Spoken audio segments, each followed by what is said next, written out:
We welcome the Romans, as led by Il Duce, talk adult beverages and village names, then marvel at Uderzo's architectural detail, and more. Welcome back to Page by Toutatis, an overly thorough examination of Asterix, page by page, panel by panel, album by album. Well, let's not get ahead of ourselves here. We're looking today at page 2 from Asterix Volume 7, Asterix and the Big Fight. The first page introduced us to two different kinds of villages in Gaul on opposite ends of the spectrum. The ones that are accepting the Romans and working hard to blend in with them, and the kind that, well, it's Asterix's village, a hardcore group of holdouts who will fight the Romans to their dying, magic-potioned breath to stay true Gauls. Page 2 is all about the local Romans now. This is the page that kicks off the story and outlines exactly what is going to happen for the rest of the book.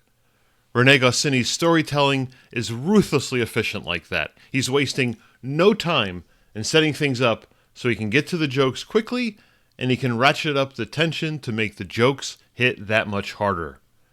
Let's set the scene now and take a look at the local Roman encampment's name. We start in Totorum, one of 4 Roman encampments surrounding Asterix's village, as seen at the beginning of every volume of Asterix. Totorum is a British bit of slang for a tot of rum or a shot of rum, and I hope I'm pronouncing that right. It comes from the daily ration of rum given to Royal Navy sailors up until the point where they thought that maybe it was a bad idea. Quoting Wikipedia, there were concerns that the intake of strong alcohol would lead to unsteady hands when working machinery. Yes, always a good idea not to have your soldiers be drunk on the job, especially when you're the one providing the alcohol. In the recent American Papercutz editions of these books, the camp is referred to as buttered rum, not butter drum, which it kind of looks like at first, but it's actually buttered rum, which is a colonial American mixed drink that involves rum, cider, and some random spices. These days, I'm sure they make it with pumpkin spice in the fall. At least, that's what Google tells me about all this. I don't drink, don't ask me, I'm sure it's all true. But it makes sense, though, because every translation introduces a bit of local customs by necessity. So, here in this case, we have a sort of more of an American reference to an American drink in an American book. It all works out. The French version, I hope I pronounced this one right, is Babaorum. Babaorum. Anyway, which you might immediately think is another drink because it has rum in the name again, but believe it or not, it's not. It's not an alcoholic beverage. It's a pastry soaked in, check notes, a syrup with a rum base, of course.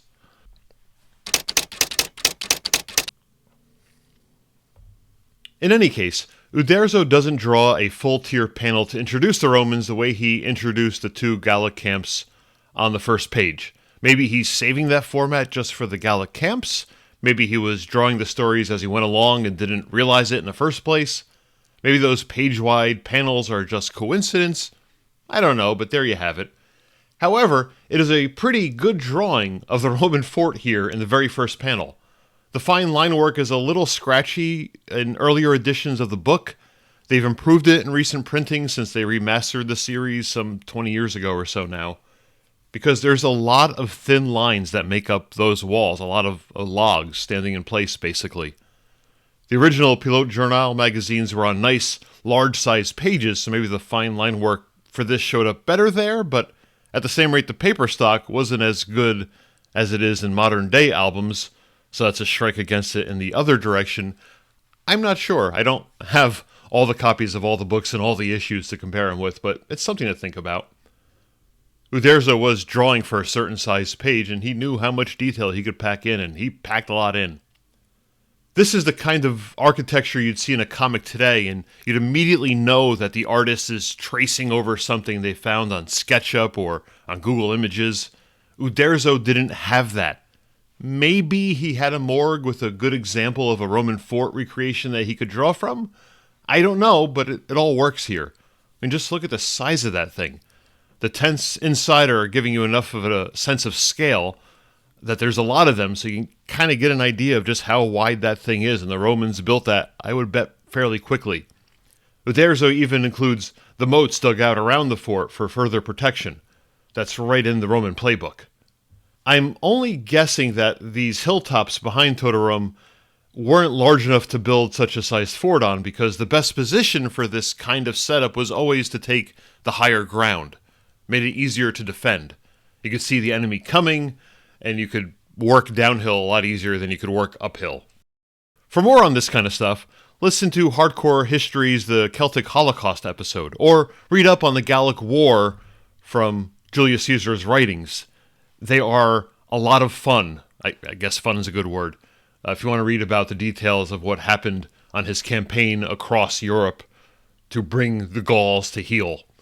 The Roman army was capable of a great many things, and we'll see another smaller example of their quick building skills later in the book. You will believe that a Roman can build a roller coaster.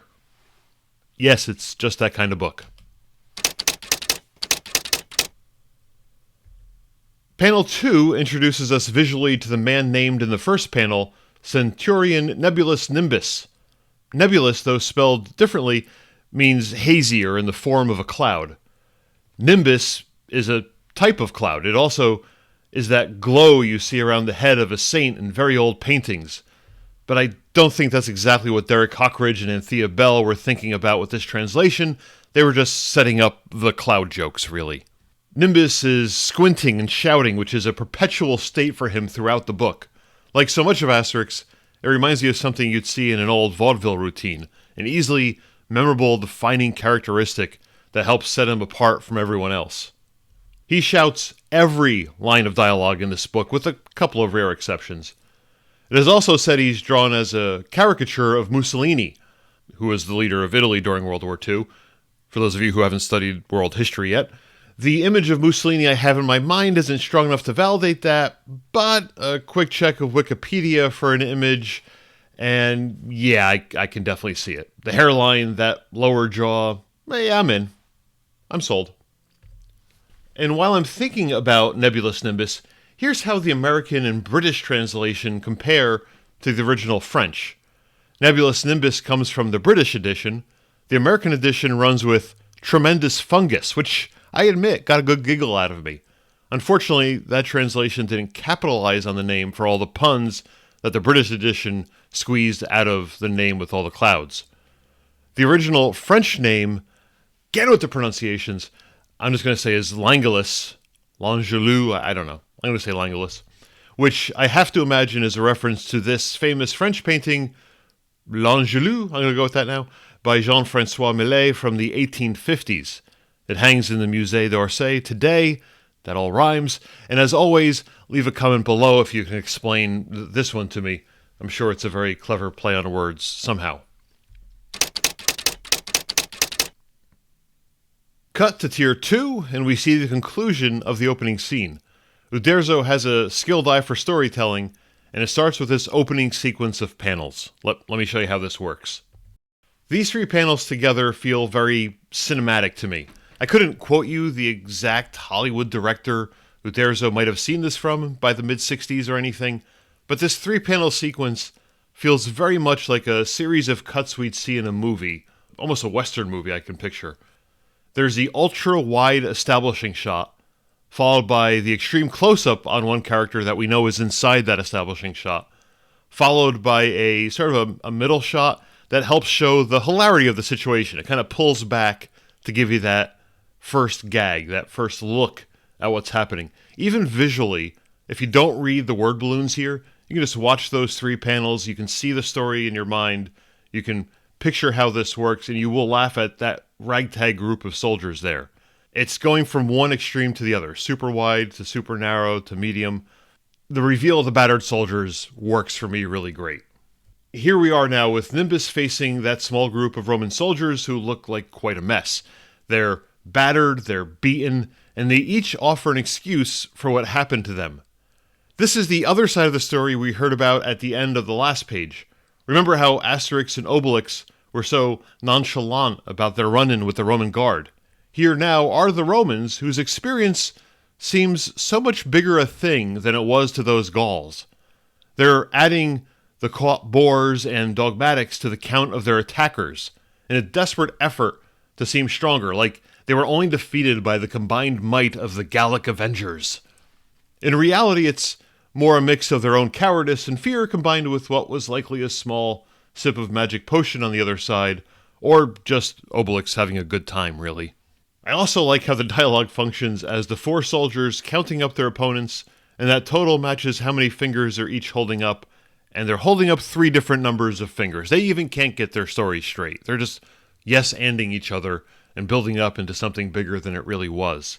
But it's also in the character of the Roman foot soldiers in Asterix, who know the power that Asterix and his village has. They're defeated before they even see the Gauls. They don't want to get beaten up. There's parts of this book we'll see soon where they actively avoid going into the woods. They don't want to see the Gauls. They want nothing to do with it. They just want to stay behind and serve their time and get out. It's usually the outsiders who come in and think they can change the situation, who send them out there to get massacred.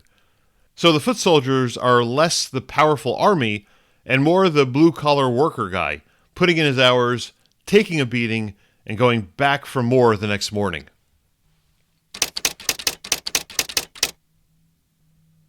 The other thing about this panel is I just like the way the word balloons cascade over the soldiers there. They lead the eye around the soldiers and towards Nimbus, who has this shocked, bemused look on his face, his eyes uncharacteristically visible from the surprise of the situation. It's likely just a side effect of the translation using fewer words also, but those last couple of balloons have a lot of air in them.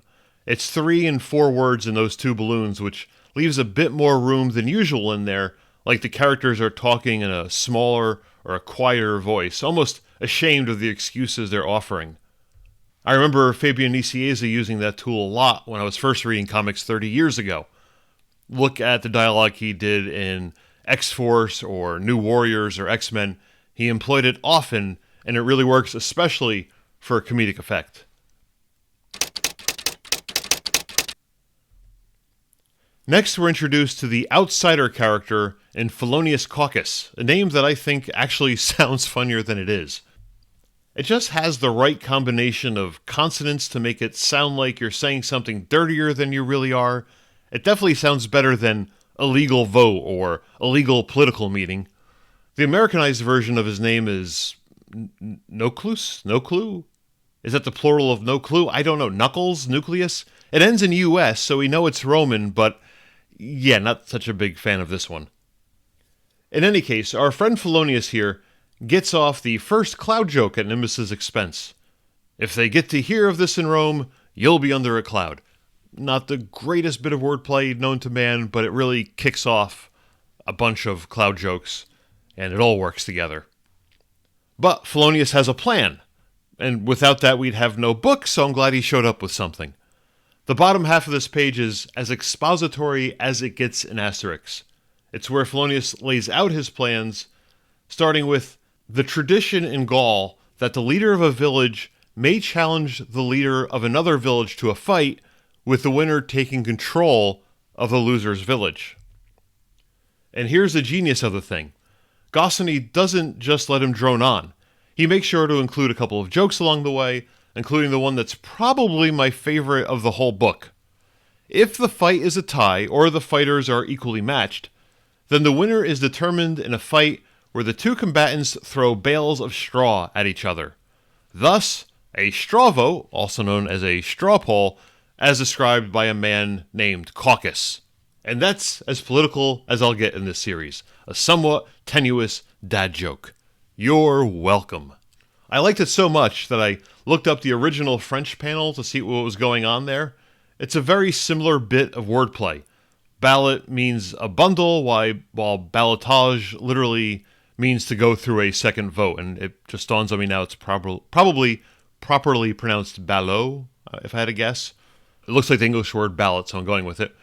Ballot, which actually means a vote, which, funny enough, works in English as well as it does in French. Go figure. It's just convenient that the French language had a word for this to instigate some wordplay as well. But Hockridge and Bell took that and must have seen it as a gift that the bundles of hay look like straw on the panel there. So while the wordplay doesn't make complete sense, getting straw vote or straw poll to match with the visual is perfect. So let's talk about that straw vote or straw poll for a second. The American Association for Public Opinion Research refers to the first proto-straw poll as being in the American presidential election of 1824, but they didn't use that name for it just yet back then. The Oxford English Dictionary dates the actual phrase back to the 1930s. The whole concept of a straw poll is, as Wikipedia points out, the idea of raising a piece of straw and seeing which way the wind blows it. Thus, a straw poll. And there we may have all just learned something today. My apologies for that. Let's get back to Asterix. So, great panel, great art from Uderzo showing two chiefs up on their shields, getting the straw knocked out of them. Hey, wait a second. If the straw poll is a tie, is there a third tiebreaker? Maybe you suspend the chiefs in the air to see who can be the better hanging Chad? Moving on. The trick to Polonius' plan is in finding a chief of another village in Gaul willing to go toe-to-toe with the chief of a village that's well known for its magic potion that grants great strength, albeit temporarily, to its users. Polonius naturally has a plan for this, and his line of dialogue is interesting. "I know just the man," he says. "He's a collaborator and as colossal as the Colosseum." As colossal as the Colosseum is a nice alliterative piece of wordplay, but it's the first half of that sentence that stopped me in my tracks. He's a collaborator. The whole situation with the Gauls who are submitting to Roman rule and authority and trying their best to blend in and accept their new normal. The reference earlier to Dan Carlin's Hardcore History podcast, where he called Caesar's war on Gaul a Celtic Holocaust. Silly American me then remembered that this book was written pretty much less than 20 years after World War II. Collaborator has a very specific meaning in France in reference to the Nazis. Ask Tintin's Hergé, who is accused of being sympathetic, if not outright a collaborator. But that's a much more complicated matter than we have time to discuss here today. It's just a good reminder that this book was conceived of and written in the shadow of an event which rightfully shook a nation and an entire continent. The echoes, the scars were still there. It wasn't history for them the way it is for us today. In today's terms, imagine if the Second World War happened around the year 2000, 2005. Scary close. Remember also that René Goscinny was Jewish, the child of parents who immigrated from Poland to France, and coincidentally, his father would accept a job in Argentina, and the family would move there, missing World War II entirely. They returned right after the war. Is the story of a tribe of Gauls battling the oppression and fierce military power of the conquering Romans in 50 BC really all that different from a group of French resistors to Nazi occupation in 1940s Paris? Of course not. The parallels are obvious, and the timing was right. This is all obvious, I know, but something I didn't really have top of mind. I don't think about that much as I read Asterix. It's just a funny book with lots of funny references and wordplay. But when I read this panel, it kind of stopped me dead in my tracks to remind me a little bit of the history and context in which this book was created and continued for years to come. I checked the French edition of the book for this one, and yes, collaborator was added in the translation. The original French just references a chief that is as strong as the Forum. What is it? Fort Comment le Forum versus colossal as the Colosseum. The work of Hockridge and Bell in translating this book will never cease to be anything short of mind-blowing to me. They follow the wordplay lead there perfectly and still added a cultural reference and an extra angle to the whole story. This is also why it's sometimes so hard to read the British translation of the book and be sure of who to credit for what when it comes to the dialogue. Bell was a master at translating things. She had a friendship with Goscinny. They worked well together. He created amazing French wordplay. She created amazing British wordplay that works mostly for Americans. And we'll find some spots where we have issues with that later in this book. But it was a great pairing. The material has lived as long as it has because of that. And just because it has to be said before I get all manner of nasty comments, yes, there is more going on in language than any automatic online translation service might come up with. I'm using Google Translate here just to get a general gist of the original language. My French isn't all that strong and definitely isn't laced with the kind of cultural knowledge that is needed to properly translate this stuff, so if I'm missing something, let me know. And it also shows you why automatic translation, today with AI, the buzzword du jour, is darn near useless. The creativity and the cultural knowledge of the human translator can't be beaten. ChatGPT can't hold a candle to Anthea Bell's work. On the other hand, a couple of panels later, the American translation doesn't use the straw poll gag. It refers to throwing bales of hay at each other as a haymaker, which is also a term for, a strong punch in boxing. And yes, it uses the word hay in setting up the gag instead of straw, which I guess makes it more consistent and easier to understand. But I do really like the use of haymaker here. Also, haymaker fits in well with the book that has certain boxing themes and references in it, which I'll have more to say about in part 3 of this series, so be sure to subscribe to this channel and follow this playlist today. The American translator, by the way, is Joe Johnson, who did an actually admirable job here in fitting in a completely different joke that fits the tone and feel of the book in that moment. It matches the visuals, it matches the moment, matches the storyline. Kudos to him, this is a great panel of translation.